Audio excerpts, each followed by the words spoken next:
इंटरनेटचा प्रॉब्लेम असल्यामुळे 2 मिनिट वेळ झाला.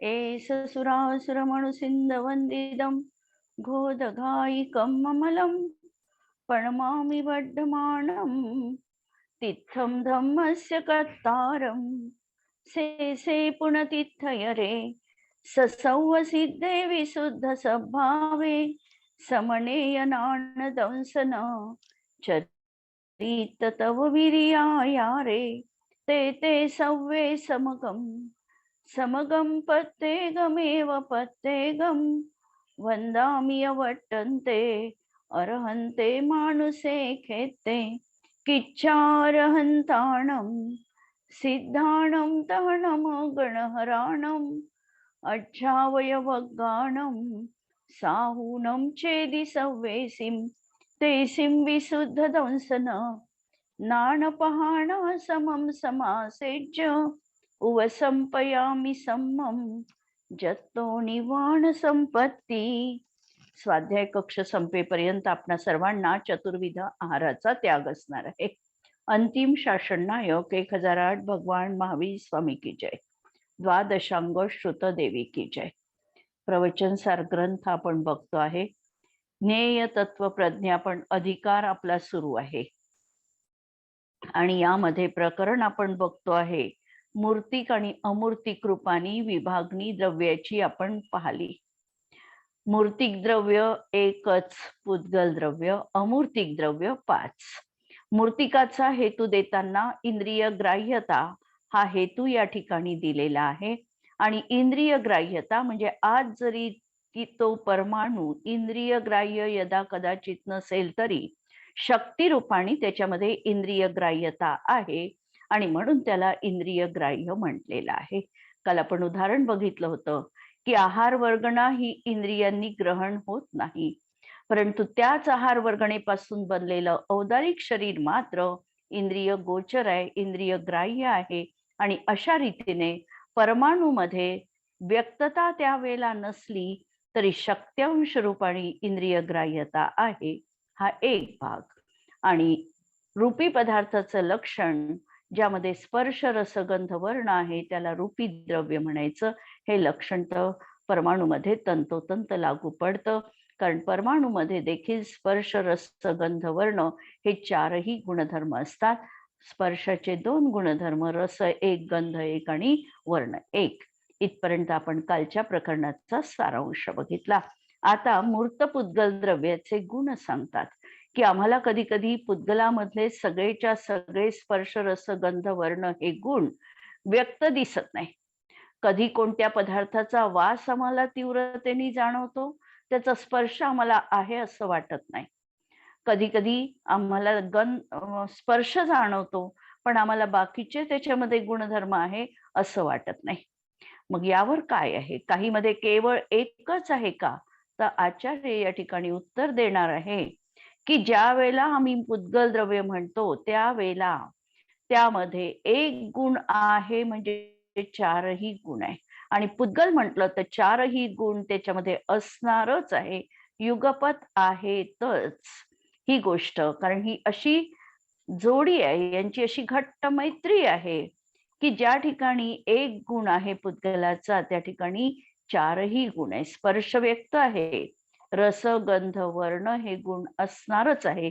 भलाही आम्हाला त्याच्या प्रकारचा कदाचित इंद्रिय ग्राह्यता असेल नसेल, परंतु त्यामध्ये 4ही गुणधर्म युगपद विद्यमान आहे.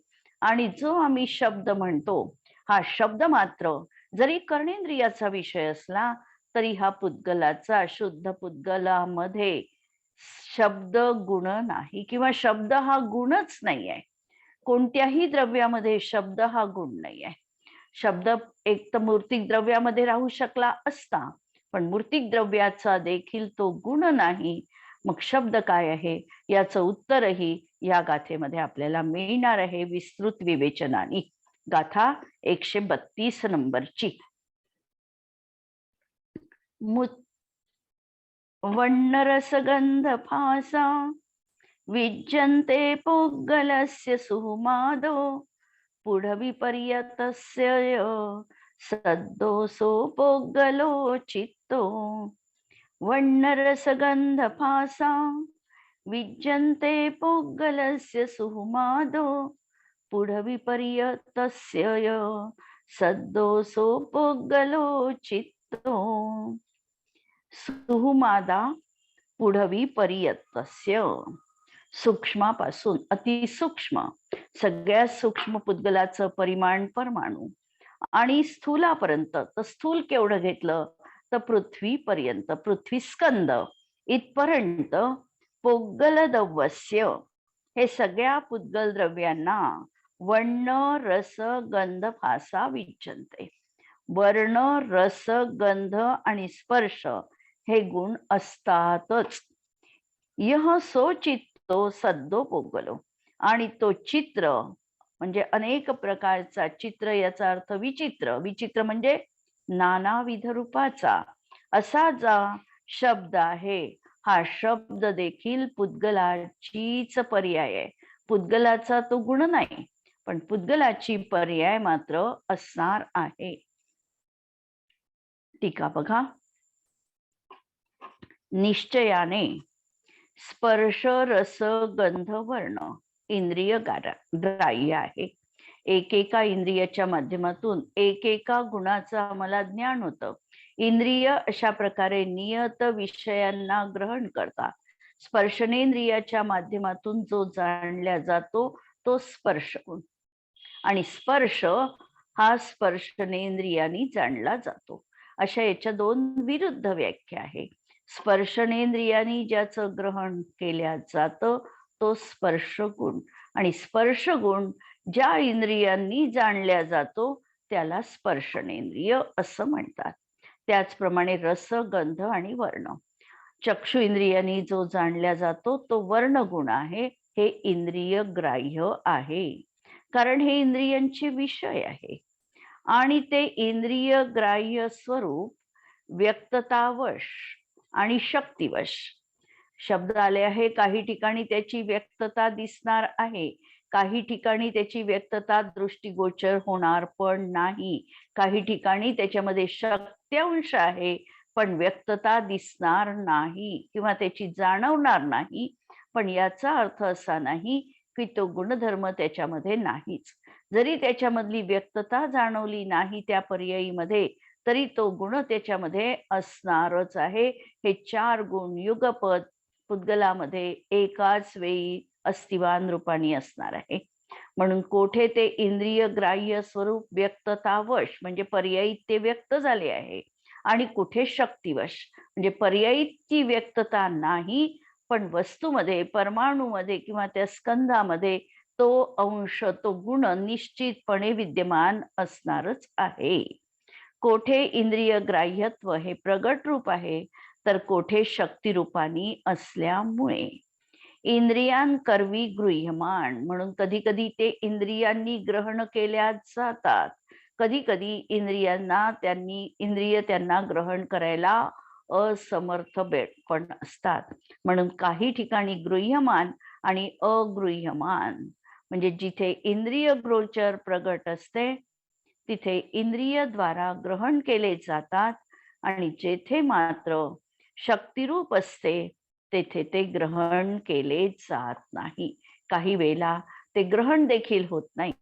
जसं अनेक वेळेला असा काही रंग असतो की आम्हाला त्या रंगाला तो दिसतो आहे, पण आम्ही भेदविज्ञान करून हा रंग हाच आहे असं त्या ठिकाणी सांगू शकत नाही, किंवा त्याचा रंगच काय आहे हे देखील आम्हाला कळत नाही. म्हणून आम्हाला असं वाटतं की याला रंग नाही.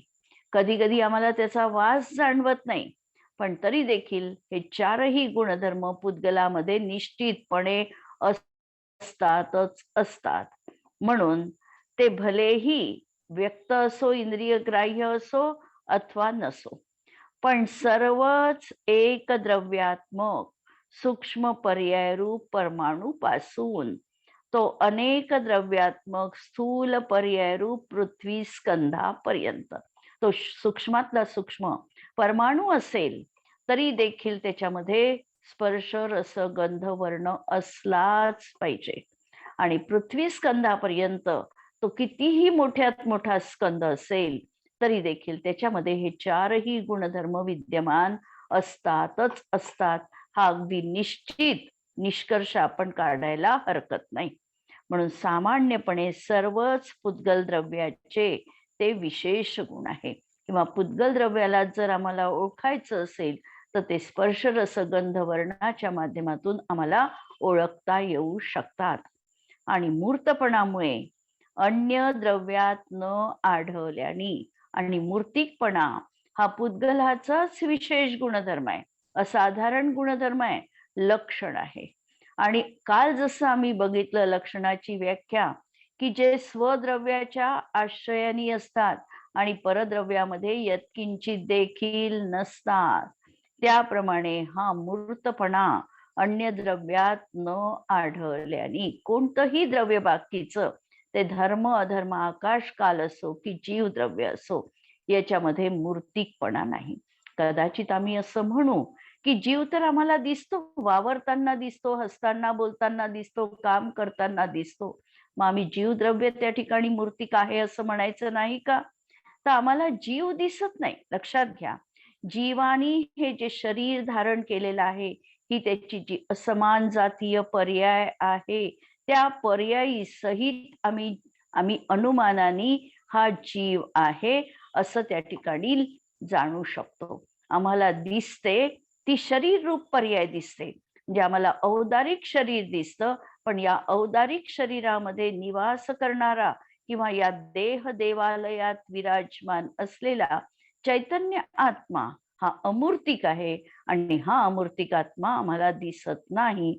पण या देहाची आमची वस्तुस्थिती पाहून, हलनचलन आदी क्रिया बघून आम्ही त्यालाच दोन मिळून अशा प्रकारे जीव आहे असं म्हणतो. वास्तविकतः जिथे जिथे स्पर्श रसगंध वर्ण आहे ती निश्चितपणे पुद्गलाची पर्याय आहे.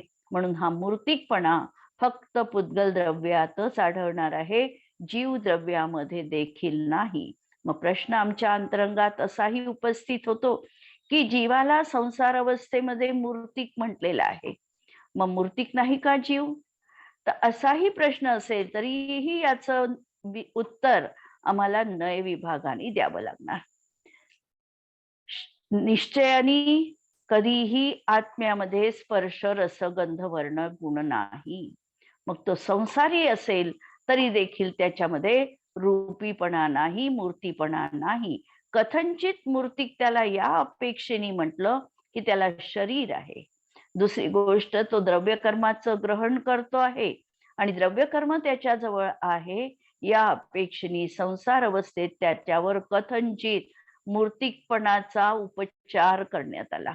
आणि उपचरित कथन हे वस्तुतः जसंच्या तसं घ्यायचं नसतं.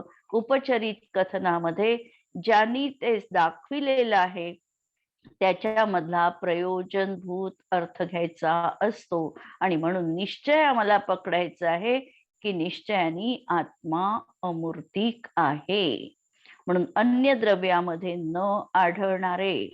म्हणून परत आम्हाला एक अगदी जीवाशा संबंधात की जीव मूर्तिक निश्चयनयानी नाही, जीवामध्ये स्पर्श रस गंध वर्ण नाही, आणि म्हणूनच आम्ही म्हणू शकतो की मय अगंध अस्पर्श अवर्ण स्वभावी आहे. अशा तऱ्हेचा हा आत्मा आहे, आणि न आढळणारे ते स्पर्शादी पुद्गल द्रव्याचाच बोध करून देतात. म्हणून आणि आम्हालाही जगामध्ये ज्या ज्या काही वस्तू आम्हाला दिसतात, या काय दिसतात? या सगळ्या पौद्गलिक आहे. पुद्गलाच्या सगळा पसारा त्या ठिकाणी आहे, आणि जीव राशीपेक्षा देखील पुद्गल राशी ही अनंतानंत पट जास्त संख्या अपेक्षेने आहे. शब्द हा इंद्रिय ग्राह्य असल्यामुळे, आता शब्द हा देखील आमच्या कर्णेंद्रियाचा विषय बनतो. कर्णेंद्रियाच्या माध्यमातून आम्ही शब्दाचा बोध करतो, शब्दाचं ज्ञान आम्हाला होतं. म्हणून शब्द हा इंद्रिय ग्राह्य असल्यामुळे तो पण गुण आहे अशी शंका न करावी. जर आम्हाला असं वाटलं की शब्दही आम्हाला कर्णेंद्रियांनी जाणता येतो, चार इंद्रियांनी जसे आम्ही चार स्पर्शाचे पुद्गलाचे गुण जाणले त्याप्रमाणे आम्ही शब्द देखील कर्णेंद्रियांनी जाणतो आणि म्हणून कर्णेंद्रियाला देखील गुण मांडला पाहिजे अशी जर शंका येत असेल तर आचार्य सांगतात अशी शंका करू नये. म्हणजेच शब्द हा गुण नाही, कारण तो वैचित्र्यद्वारा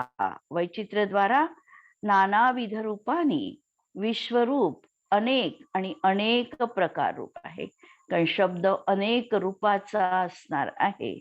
अनेक रूपाचा असणार आहे म्हणजे शब्द हे वैश्लेषिकी आहे, प्रायोगिकी आहे, भाषात्मक आहे, अभाषात्मक आहे, असे हे शब्द नानाविध रूपाचे असणार आहे. आणि अनेक द्रव्यात्मक पुद्गल पर्याय रूपाने स्वीकारल्या गेलेला आहे. आणि शब्द काय आहे मग? जर शब्द गुण नाही तर शब्द काय आहे? तर शब्द ही पुद्गलाची स्कंदरूप पर्याय आहे. तत्वार्थ सूत्रात आचार्यांनी सूत्र ठेवलं होतं, शब्द बंध सूक्ष्म स्थौल्य संस्थान भेद तमच्छाया तपोद्योतवंतश्च. म्हणजे हे सगळे काही जे आहे हे सांगितले, शब्द बंध सूक्ष्मता स्थूलता या सगळ्या पुद्गलाच्या पर्यायी आहे. अंधकार छाया प्रकाश या सगळ्या पुद्गलाच्या पर्यायी आहे. म्हणून शब्द देखील हा पुद्गलाचा गुण नाही तर पुद्गलाची स्कंधरूप पर्याय आहे. म्हणून शब्दाविषयी आपण निश्चिंत असायला पाहिजे की हा परमाणू मध्ये शब्द नावाचा गुण नाही. ही पुद्गलाची स्कंधरूप अवस्था आहे, ज्याच्या माध्यमातून घर्षणाने किंवा संयोगाने त्या ठिकाणी शब्दाची निर्मिती होते.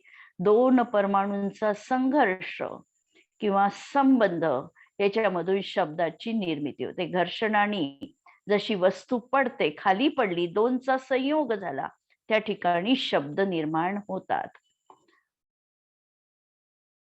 आता प्रश्न असा आहे की शब्द जर पर्याय आम्ही मांडला नाही आणि जर गुण मांडला तर याच्यामध्ये काही आपत्ती येऊ शकते का? कारण जर आम्ही त्याला पुद्गलाची पर्याय म्हटलं तर पुद्गलामध्ये तो परमाणूमध्ये देखील असायला पाहिजे गुण, तेव्हाच तो पर्यायित म्हणजे स्कंधामध्ये येईल. आणि असं जर आम्ही मांडलं तर काय आपत्ती आमच्या जीवनात येऊ शकते. म्हणून शब्दाला पर्याय रूपच माना, गुणरूप मानू नका हे सांगतात. जर शब्द गुण मांडला तर तो अमूर्त द्रव्याचा गुण मांडता येत नाही. बऱ्याच दार्शनिकांनी शब्दाला आकाशाचा गुणधर्म मांडलेला आहे, म्हणजे अमूर्त द्रव्याचा गुण मांडलेला आहे की शब्द हा आकाश द्रव्याचा गुण आहे. आणि आपण नियम काय बघितला होता की मूर्तिकाचे सगळे गुण मूर्त आहे आणि अमूर्तिकाचे सगळे गुण अमूर्त असतात. जर आकाश द्रव्य जर अमूर्तिक आहे तर त्या आकाश द्रव्यामध्ये मूर्तिक शब्द कसा राहील? आणि शब्द मूर्तिक आहे. मूर्तिक आहे याचं कारण असं की तो कर्णेंद्रियाचा विषय बनतो, म्हणून तो मूर्तिक आहे एक. तर दुसरा, शब्द हा पकडल्या जाऊ शकतो. जसं आम्ही आज शब्दांच्या माध्यमातून टेप रेकॉर्डर मध्ये तो बंदिस्त केल्या जाऊ शकतो. म्हणजे शब्द जरी आम्हाला दिसत नसला, शब्द जरी अशा रीतीने सूक्ष्म असला तरी देखील स्थूल रूपाचा आहे. कारण पुद्गलाचे दुसऱ्या तऱ्हेने देखील असे 6 भेद केलेले आहे. या 6 भेदामध्ये सूक्ष्म सूक्ष्म, सूक्ष्म सूक्ष्म स्थूल, स्थूल सूक्ष्म, स्थूल आणि स्थूल स्थूल असे हे 6 प्रकार पुद्गल द्रव्याचे केलेले आहे.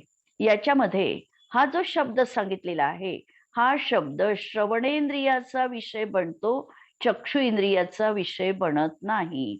आणि हा ग्रहण केला जातो, पकडल्या जातो म्हणून, किंवा टकराव होऊ शकतो म्हणून याला सूक्ष्मत म्हटलं, पण हा ग्रहण होतो म्हणून स्थूल रूपाचा म्हटला.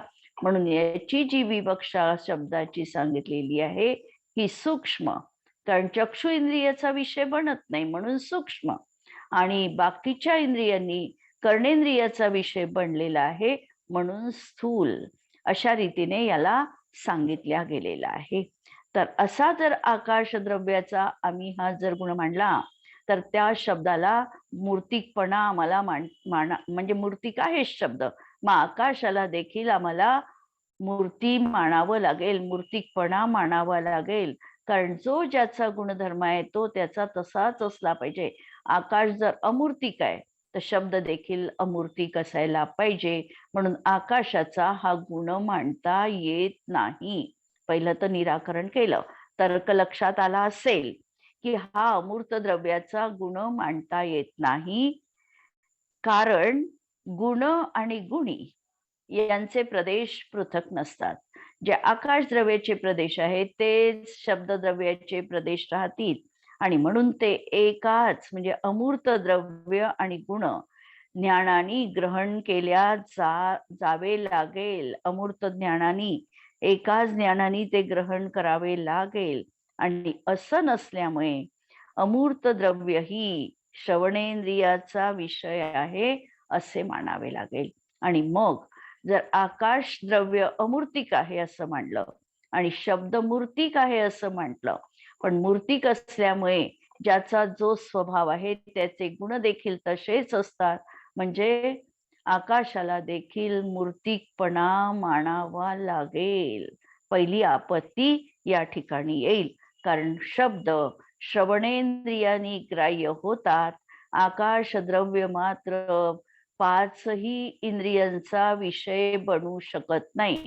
ना आकाश द्रव्य आम्ही स्पर्शनेंद्रियांनी जाणू शकतो, रसनेंद्रियांनी नाही आणि कर्णेंद्रियांनी देखील नाही. म्हणून आकाश द्रव्य अमूर्तिक आहे, तो इंद्रियाचा विषय बनू शकत नाही. मूर्तिकपणाचा आकाश द्रव्यात अभाव आहे आणि शब्द मात्र मूर्तिक आहे, म्हणून त्याला आकाशाचा गुणधर्म मानता येत नाही. आता पर्याय लक्षणाने गुणाचे लक्षण उत्थापित झाल्यामुळे, पर्याय लक्षणाने याचा अर्थ की पर्याय रूपाने बघितलं तर शब्द जर पुद्गलाचा गुण मांडला आणि आम्ही पर्यायीचा गुण मांडलेला आहे आणि शब्द जर आम्ही पुद्गलाचा गुण मांडला तर सर्वच पुद्गलामध्ये शब्द गुण मानावा लागेल. लक्षात घ्या, काय आपत्ती आली असती सर्व पुद्गल द्रव्यामध्ये जर आम्ही शब्द गुण लावला असता तर संपूर्ण विश्व हे परमाणूंनी खचाखच भरलेलं आहे ना. परमाणू सर्वत्र व्याप्त आहे आणि प्रत्येक परमाणूंनी शब्द केला असता, आवाज केला असता आणि मग हे विश्व नुसतं कोलाहलमय झालं असतं जर पुद्गलाचा गुण मांडला. गुण नित्य असतात, गुण नष्ट होत नाही. आणि पुद्गलाचा जर तो गुण मांडला असता तर पुद्गल परमाणू बोलायला लागला असता, जग कोलाहलाने पूर्ण भरून गेलं असतं. आणि म्हणून शब्दाला गुण मांडता येत नाही, कारण प्रत्यक्षामध्ये आम्हाला अशा प्रकारचा कोलाहल दिसत नाही. परमाणू बोलताना आम्हाला दिसत नाही. जेव्हा घर्षण होतं आणि स्कंधरूप त्याची अवस्था आहे त्याच वेळेला शब्द कोलाहल निर्माण होतो. म्हणून शब्द गुण नाही तर पर्याय आहे. म्हणून पर्याय लक्षणाने गुणाचे लक्षण उत्थापित झाल्यामुळे, म्हणजे पर्यायाने त्याच्यामध्ये आम्ही वेगळेपणा आहे हे सांगितल्यामुळे. कारण पर्यायाचं लक्षण वेगळं. पर्यायीचं लक्षण काय आहे तर कादाचित्कपणा हे पर्यायीचं लक्षण आहे. म्हणजे कधी असणं आणि कधी नसणं याला पर्यायीचं लक्षण म्हटलेलं आहे. आणि गुणाचं लक्षण काय तर नित्यपणा हे गुणाचं लक्षण आहे, दोन मध्ये. म्हणून पर्याय लक्षणाने गुणाचं लक्षण उत्थापित झाल्यामुळे, म्हणजे पर्यायीचं लक्षण अलग, गुणाचं लक्षण अलग, एकमेक ते होत नाही. असं असल्यामुळे तो मूर्त द्रव्याचा गुण नाही, म्हणजे शब्द मूर्तिक द्रव्याचा देखील गुण असणार नाही. पर्यायीचे लक्षण काय आहे तर कादाचिकत्व, म्हणजे अनित्यपणा हे पर्यायीचं लक्षण आहे. आणि गुणाचं लक्षण नित्यता आहे. म्हणून अनित्यत्वामुळे शब्दाच्या नित्यत्वाचं उत्थापन होतं. म्हणून शब्द कसे आहे तर अनित्य आहे. अनित्य असल्यामुळे गुणाचं जे लक्षण आहे नित्यता, त्याचं आपोआप खंडन झालं. म्हणून तो गुणसिद्ध होत नाही. म्हणून शब्द हा गुणसिद्ध होत नाही. कारण शब्द कधी कधी होणारा आहे, नित्य नाही, आणि म्हणून त्याला गुण म्हणता येत नाही. परंतु जेथे नित्यत्व दिसून येते, तेथे त्यास उत्पन्न करणाऱ्या पुद्गलाचे किंवा स्पर्शादी गुणांचेच आहे. पण हा पुद्गल शब्द म्हणजे शब्द ज्या पुद्गल वर्गणेपासून बनलेला आहे, ती भाषा वर्गणा. ही भाषा वर्गणा मात्र नित्य आहे, किंवा ज्याच्यापासून तो बनलेला आहे शब्द. तर शब्दाची निर्मिती कशामुळे झाली? शब्दाची निर्मिती ही भाषा वर्गणेपासून झाली, किंवा भाषा वर्गणा कशापासून बनली बारीक पाहिलं तर ती देखील परमाणूंपासून बनलेली आहे. म्हणून ते परमाणू नित्य आहे, पण त्याच्यामध्ये तो गुण नाही. आणि ही जी शब्द आहे, ही शब्द मात्र नित्य नाही. शब्द पर्यायीचे तसे शब्द पर्यायचे नाही असे अगदी सुनिश्चित समजावं. म्हणून या ठिकाणी शब्द हा पुद्गलाचा पर्याय म्हटलेला आहे, पुद्गलाचा गुण म्हटला नाही. कारण पुद्गलाचा गुण मांडला असता तर आम्ही कोणतंही संभाषण एकमेकांशी करू शकलो नसतो. पहिली आपत्ती तर अशी आली असती. दुसरी आपत्ती, जगामध्ये शांतता, एकांत नावाची कोणतीही वस्तू उरली नसती. तिसरं, या कोलाहलानी संपूर्ण जग व्याप्त झालं असतं आणि स्वतःचं अस्तित्व त्या ठिकाणी धोक्यात आलं असतं. निरंतर निरंतर शब्दांचा ध्वनी, जसं आज आपण पाहतो की शब्दांचे ध्वनी जितक्या प्रमाणामध्ये पोल्युशन करतात आजही, तरी शब्द म्हणजे परमाणू अजूनही बोलत नाही. जर परमाणूंनी आवाज केला असता तर या जगामध्ये नादाशिवाय दुसरं काहीही राहिलं नसतं. आणि म्हणून हा शब्द पुद्गलाचा गुण नसून पर्याय रूप आहे, हे नक्की समजायचं आहे.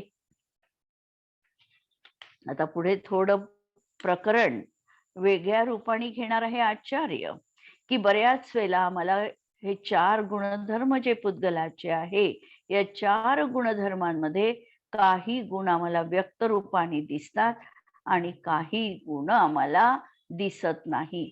मग दिसत नाही म्हणून आम्ही मानायचं नाही का? तर आहेत ते गुणधर्म, पण ते व्यक्त कधी कधी होतील, कधी कधी असणारही नाही. पण त्या 4हीचं युगपत अस्तित्व मात्र आम्हाला मानावंच लागतं. ही गोष्ट या ठिकाणी आचार्य आता सांगतात की शब्द हा पुद्गलाचा पर्याय असूनही तो पृथ्वी स्कंधा प्रमाणे स्पर्शनादी इंद्रियांचा विषय नाही. शब्द जर पुद्गलाची पर्याय आहे तर तो शब्द स्पर्शादी इंद्रियांच्या द्वारे पण ग्रहण झाला पाहिजे, अशी शंकाकाराची शंका आहे. जर शब्दाला तुम्ही पर्याय मानत आहे ना, पुद्गलाची पर्याय मानत आहे ना, तर जशा प्रकारे बाकीचे गुणधर्म हे आम्हाला बाकीच्या इंद्रियांनीही ज्ञात होतात, त्याप्रमाणे शब्द देखील आम्हाला स्पर्शनेंद्रियांनीही ज्ञात व्हायला हवा. रसनेंद्रियांनी देखील शब्दाला चव असावी, घ्राणेंद्रियांनी गंध असावा, असं आम्हाला त्या ठिकाणी वाटतं. म्हणून पृथ्वी स्कंधाप्रमाणे स्पर्शनादी इंद्रियांचा विषय नाही. तर त्याला उत्तर देतात की ज्याप्रमाणे जल घ्राणेंद्रियाचा अविषय आहे. पाण्यामध्ये गंध कोणता? पाण्याचा गंधगुण अव्यक्त आहे, पण पाण्यामध्ये गंध नाही असं नाही. पाण्यात तर गंध आहे, पण पाण्यामधला गंध अव्यक्त आहे. म्हणून जल, पाणी हा घ्राणेंद्रियाचा अविषय आहे, म्हणजे गंध त्यामधला आम्हाला व्यक्त असत नाही. ज्योती, दिव्याची जी ज्योती दिसते आहे आम्हाला, ही आम्हाला त्या ज्योतीचा काही वास येत नाही किंवा त्याला काही रस आहे असंही आम्हाला वाटत नाही. म्हणून ज्योती ही घ्राणेंद्रियाचा आणि रसनेंद्रियाचा अविषय आहे. वारा हा घ्राणेंद्रिय, रसनेंद्रिय आणि चक्षु इंद्रियाचा अविषय आहे. जो वारा आम्हाला जाणवतो हा केवळ स्पर्शनेंद्रियाने आम्हाला ज्ञात होतो. म्हणून वाऱ्यामध्ये केवळ एक स्पर्शनेंद्रियाचं आहे, इंद्रियाचाच विषय आहे असं नाही.